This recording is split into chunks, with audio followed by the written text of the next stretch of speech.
Welcome back, badasses, to this podcast episode where I'm going to share with you the process of rewiring your brain to stop overeating. And I really want to talk about the mindset piece here because I know how frustrating it can be to be overeating and feeling so uncomfortable in your own skin, bloated, lethargic, just knowing that you're doing these self-sabotaging behaviors and just continuing to eat anyways, knowing that you're full and your body just feels like, I just have to keep on going. Maybe you even eat so much, it feels like you have to change outfits or you have to unbutton your pants.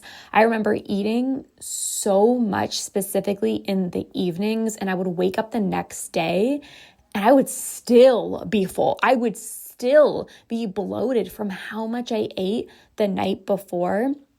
And I know it can be just so exhausting and draining and frustrating because even when you know better, you're like, I know that I'm eating way too much. You still do it. And these self-sabotaging behaviors can be just so annoying. But I think what's important to recognize here is there is a way out.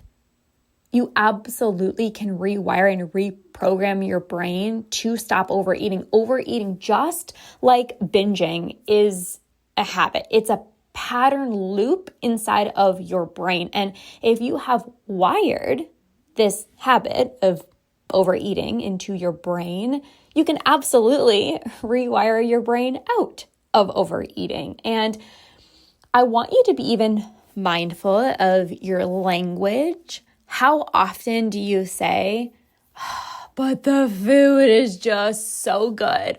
Okay, one more bite. Okay, but I don't eat this food often, but I paid for it. But I'm on vacation. I don't have these foods at home. I was actually on a call with a client yesterday on one of our coaching calls, and she said she was out to eat with her mom, and her mom had paid for this pretty luxurious restaurant, and it was, pretty pricey.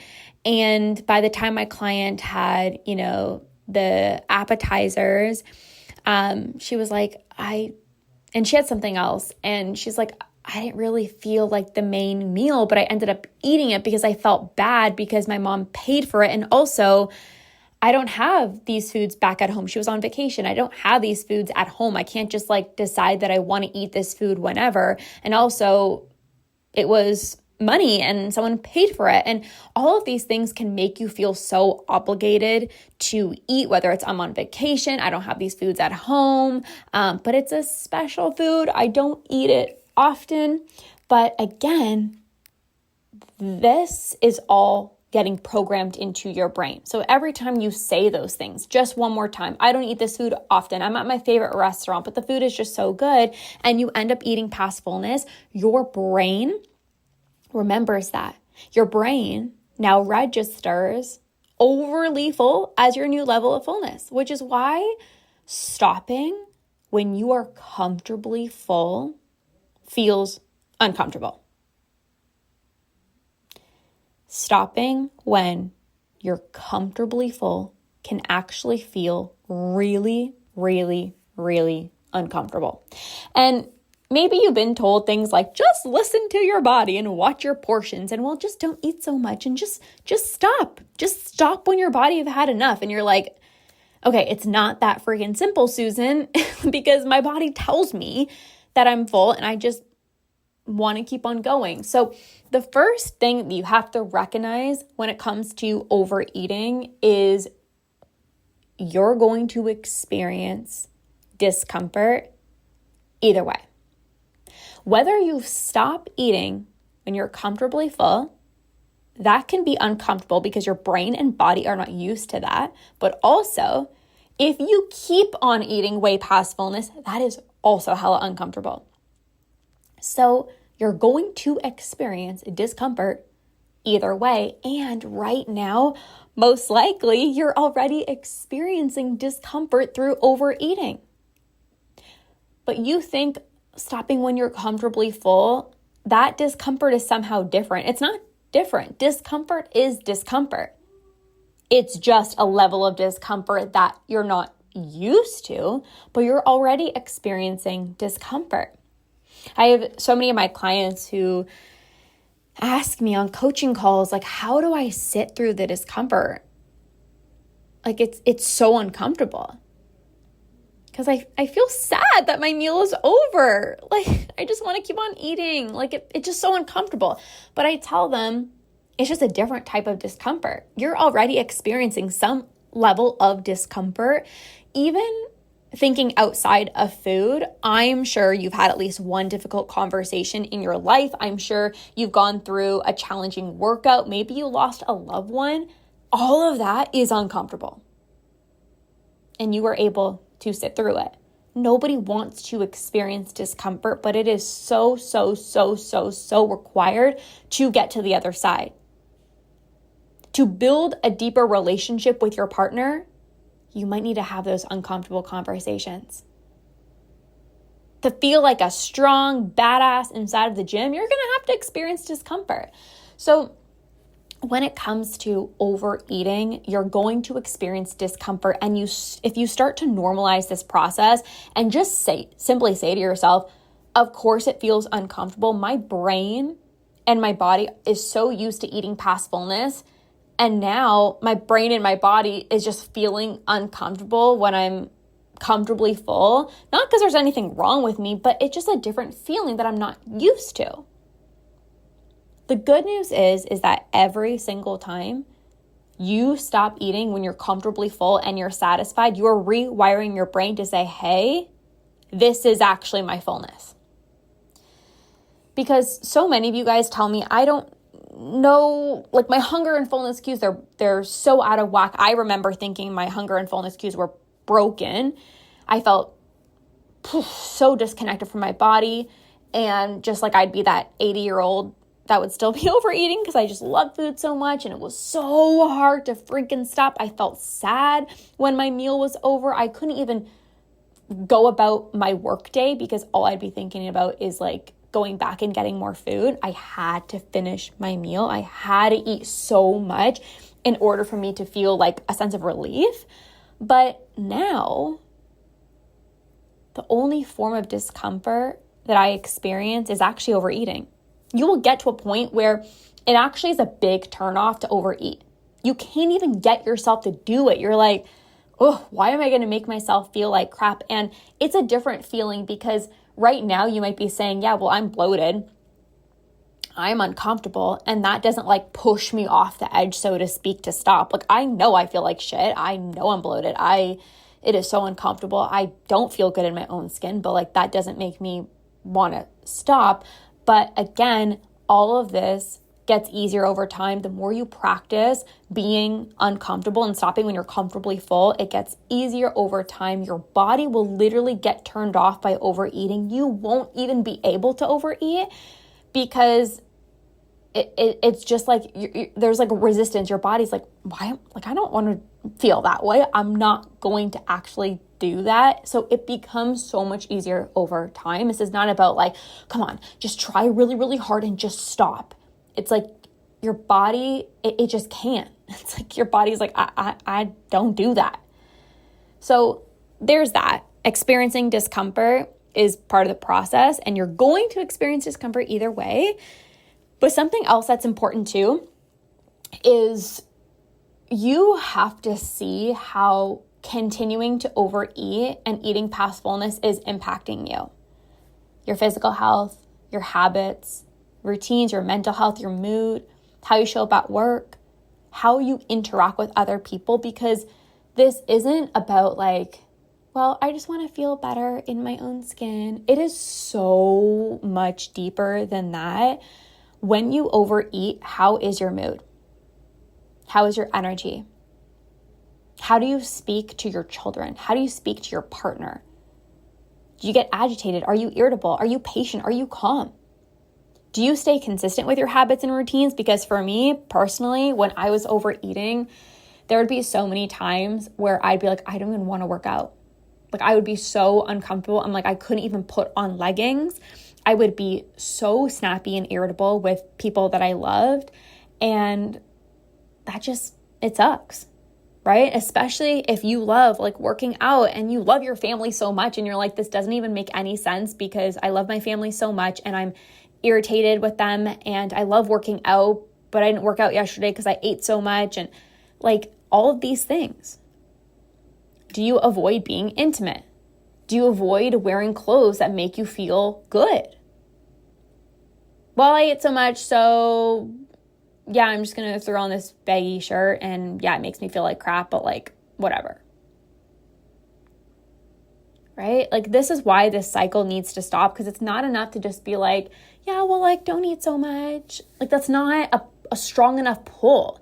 How is this impacting your mental health, your energy, your habits, your intimate life, the way that you speak to the people that you truly love the most? Right? Overeating impacted so many of my relationships, even my career. You know, I used to be a personal trainer and a health coach, and it was hard to like even show up on camera. And even going out for date nights with Andrew, he'd be like, do you want to go here? Like he'd get so excited, like, do you want to go here? And I'm like, no, not because I didn't want to go for date night, but I just felt like crap. Like I would literally just be so full. I couldn't even function. I remember like even just watching a movie, and I don't even know what the movie was about because I was just so uncomfortable, and that's no way to live. So you got to dig a little bit deeper. You need to see how this is directly impacting mood, energy, intimate life, happiness, your workouts, your health, your body image, your confidence, how you show up in your life, your relationships, how you speak to yourself. And also how it's impacting the people around you, because it absolutely is. And this isn't to be like shaming yourself, like what's wrong with you, like this is impacting everyone else, but it's just having a heart to heart with yourself. And for me, like that was the thing that really like pushed me off the edge of like my family doesn't deserve this. Andrew doesn't deserve a snappy, irritable partner just because I ate too much. Like, no, that can't happen, right? So again, things to remember. One, you can sit through the discomfort. In fact, you were already experiencing discomfort by eating past fullness, and now it's just a different type of discomfort. Number two, it gets easier over time. Repetition is key to rewiring your brain out of these habitual cycles. And three, you eventually become the person who gets turned off by eating too much. Your body will resist it and have no desire to keep on eating. Now, some more practical tools that you can actually use to stop overeating. One, this is a big one. Focus on what you want to be eating, not what you think you should be eating. Remember, should creates shame. I used to always base my meals of like, well, this is how you're supposed to eat. Well, you're supposed to have the protein and you're supposed to have the vegetable, and you're supposed to have maybe a little bit of carbs or maybe not a lot of carbs or like not carbs at all. And well, like 4 ounces of chicken and 1 tablespoon of peanut butter, like all of that. And that made me overeat because I wouldn't be satisfied. I would eat what I think I should, even when it came to like lunchtime. I'm like, well, I can't eat like a bowl of fruit. Like that's not lunch. Says who? Right? And it's like, obviously, yes, we want to have a variety of different foods. We want to get in our protein, fiber, micronutrients, all of that jazz. But I would force myself, so to speak, to eat like whatever, broccoli and chicken and whatever. And I'm like, okay, like just give me that cookie or give me that big ass bowl of fruit, or I want that oatmeal, or I want the brownie, or I just want the banana bread. And I would have probably eaten way less if I just had the banana bread in the first place, or I had the bowl of fruit in the first place, compared to, no, but you're supposed to have this meal and it's supposed to look this way. So then you end up overeating, right? How often are you like, I just want like a protein bar, and you're like, okay, well, let me have some Greek yogurt. Let me have some fruit. Let me have some almonds. Let me have all these things. And well, okay, I still want the protein bar, so I'm gonna eat the protein bar. Well, you're overeating compared to if you just had the protein bar, right? So it's so important to focus on what you want to be eating, what sounds good, not what did the dietitian tell you, not how is this influencer eating. What do you actually want?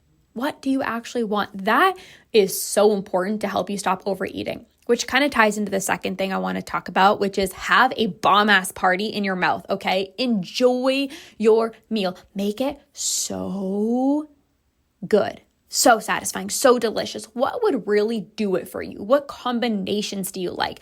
I am a sweet and salty gal, okay? I had this thing back in 2019 when I was healing my relationship with food, and I forgot about it, and now I'm bringing it back. But dried figs in a salad with pistachios and olives.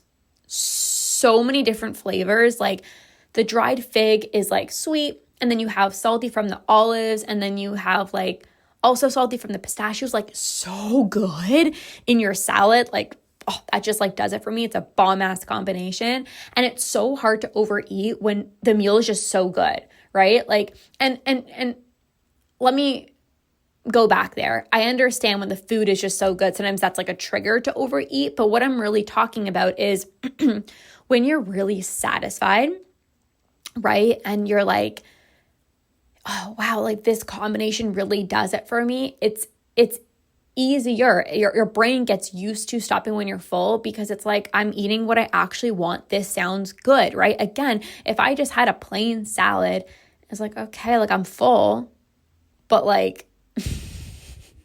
I'm not satisfied. So what else can I go eat? What else do I really want? And that's when you just end up in the pantry and end up getting so much more food. So have a bomb-ass party in your mouth.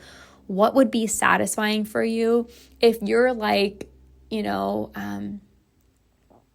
with my eggs for breakfast, I would love to have a slice of toast with almond butter and banana. Have that. What would really do it for you? Forget about the rules. Forget about you can't eat this.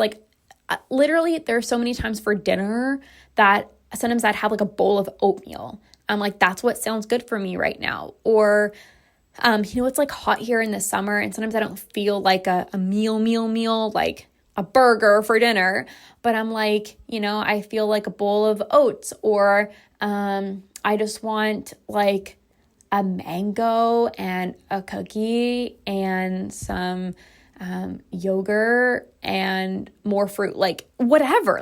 That's what would be satisfying for me. What would be satisfying for you? Number 3, sit your booty down and plate your food, okay? Sit your booty down, okay? Because it is so hard to be present and grounded and mindful when you are standing up eating straight from the bag. You don't even know how much you're eating. It's so autopilot. It's hand in the bag, hand in the mouth, hand in the bag, hand in the mouth.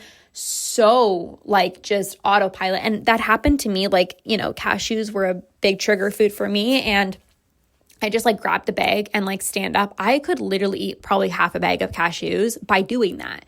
But if you actually sit down and plate it, it forces you to be more mindful. It forces you to actually be more present. And I'm not saying that you won't overeat, but no one has ever been grounded standing up and eating straight from the bag. So sit your booty down. This has been a big one for the clients that I work with.